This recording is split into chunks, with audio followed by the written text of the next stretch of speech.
Desa Pekeraman Bekul yang mewakili Kecamatan Denpasar Timur ke tingkat Kota Denpasar dinilai dan dievaluasi tim Sabe Upedesa Kota Denpasar di Pura Dalam Desa Puseh, Desa Pekeraman Bekul. Kegiatan tersebut dibuka Kadis Kebudayaan Kota Denpasar, I Gusti Ngurah Bagus Mataram.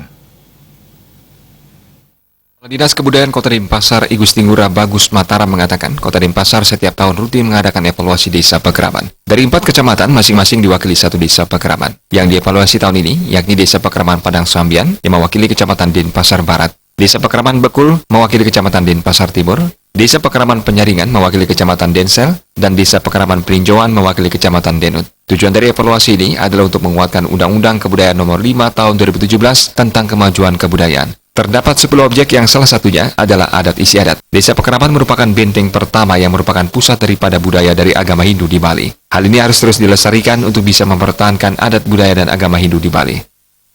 Desa Pekeraman ini sebagai benteng pertama dan benteng terakhir yang merupakan pusat daripada budaya dan pusat daripada agama Hindu di Bali ini harus dilestarikan untuk supaya bisa mempertahankan adat budaya dan agama Hindu yang ada di Bali. Pendesa Pekeraman Bekul, Iwayan Mantra mengungkapkan dalam persiapan penyelesaian Desa Pekeraman di tingkat Kota Denpasar dilakukan jauh-jauh hari melalui pembinaan dari tim Kecamatan Denpasar Timur.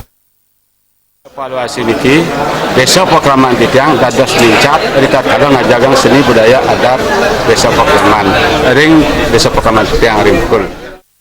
Camat Denpasar Timur Dewa Made Puspawan menambahkan, persiapan sudah dilakukan sejak dari awal melalui pembinaan-pembinaan dari tim Kecamatan Denpasar Timur sehingga Desa Pekeraman Bekul siap untuk dinilai. Jadi Desa Pekeraman ini memang sudah dipersiapkan dari awal.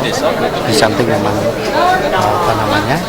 sudah melalui pembinaan awal yang kami lakukan di tim kecamatan, sehingga pada akhirnya hari ini jadi Desa Pekeraman Bekul siap untuk dinilai. Sementara itu, Ketua Tim Sabe Upedesa Kota Denpasar, Iwayan Meganada mengatakan terdapat puluhan kriteria yang menjadi penilaian, diantaranya Parahyangan, Pawongan, dan Pelamahan. Suparyana